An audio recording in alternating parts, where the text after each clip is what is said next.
The G20 is here. Biden, Macron, all these people who talk about democracy, they know exactly what's going on here.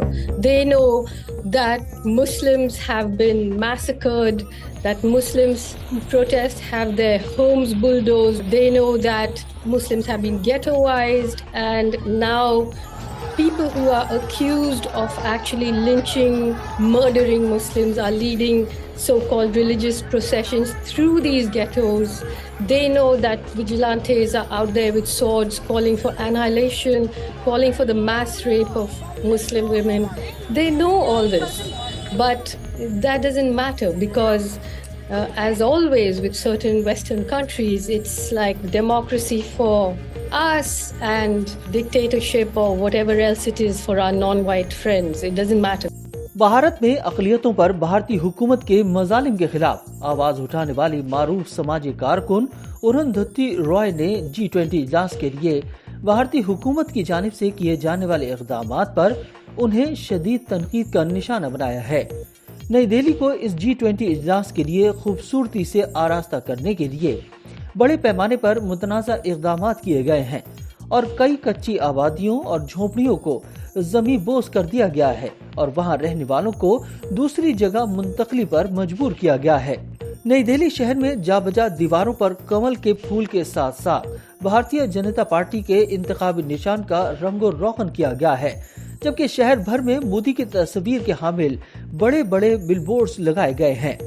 मारूफ मुसन्निफ और समाजी कारकुन अरुंधति रॉय ने कहा कि आप ये सोचने में हक बजानिब हैं कि इस तकरीब की मेजबानी भारतीय हुकूमत नहीं बल्कि भारतीय जनता पार्टी की हुकूमत कर रही है। G20 इजलास के हवाले से अल जजीरा को दिए गए इंटरव्यू में अरुंधति रॉय ने कहा कि इस कॉन्फ्रेंस में शिरकत करने वालों में से किसी को भी इस बात से कोई सरोकार नहीं कि भारत में अक़लियतों से क्या सुलूक होता है, बल्कि हर कोई यहाँ तिजारती और अस्करी मुआहदों के लिए आया है। उनका कहना था कि ऐसा नहीं है कि यहाँ आने वाला कोई शख्स या सरबराहान मुमलिकत नहीं जानता कि भारत में क्या चल रहा है।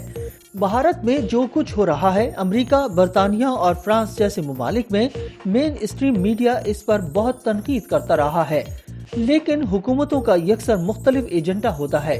तो मेरा नहीं ख्याल कि यहाँ आने वालों में से किसी को भी इस बात से कोई फर्क पड़ता होगा। उनका कहना था कि यहाँ आने वाला कोई भी आलमी रहनुमा भारत में अक़लियतों से किए जाने वाले सुलूक पर एक लफ्ज़ तक नहीं बोलेगा। दिलचस्प अम्र ये है कि ये भारतीय हुकूमत से ज्यादा भारतीय जनता पार्टी की मेजबानी में होने वाली कॉन्फ्रेंस लगती है, क्योंकि हर एक बैनर पर कमल का फूल है जो भारतीय जनता पार्टी का इंतखाबी निशान है। उन्होंने कहा कि जो कुछ भारत में हो रहा है वो भारत खतरनाक है। भारतीय जनता पार्टी को ही मुल्क, कौम, हुकूमत और इसके इदारे बनाकर पेश किया जा रहा है और सिर्फ एक फर्द मोदी को भारतीय जनता पार्टी बनाकर पेश किया जा रहा है। दर हकीकत कोई हुक्मरान जमात है ही नहीं बल्कि सिर्फ एक हुक्मरान है। तो ऐसा महसूस हो रहा है कि मोदी G20 की मेजबानी कर रहे हैं। उनका कहना था कि हम सबको बंद कर दिया गया है, कोई घर से बाहर नहीं जा सकता, गरीबों को शहर से निकाल दिया गया है, झोपड़ियों और कच्ची आबादियों का सफाया कर दिया गया है, सड़कों पर पहरा है और ट्रैफिक गायब है। ये मौत का मंजर है। इस सब से ऐसा लगता है कि उन्हें हम सबसे शर्म आती है। ये शहर जैसा है, उन्हें इस बात से शर्म आती है। एक कॉन्फ्रेंस के लिए पूरे शहर को बंद कर दिया गया है। याद रहे कि G20 इजलास 9 से 10 सितंबर तक नई दिल्ली में मुनाकिद होगा। People should understand is not going to just be a problem for India.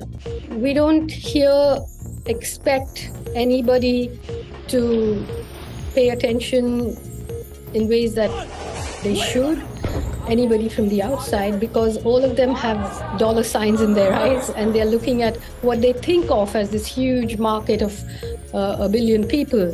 What they don't realize is that market won't exist when this grand country falls into chaos as it is. The beauty and the grandeur of India is being reduced into something small and snarling and petty and violent. And when that explodes, I think there'll be nothing like it.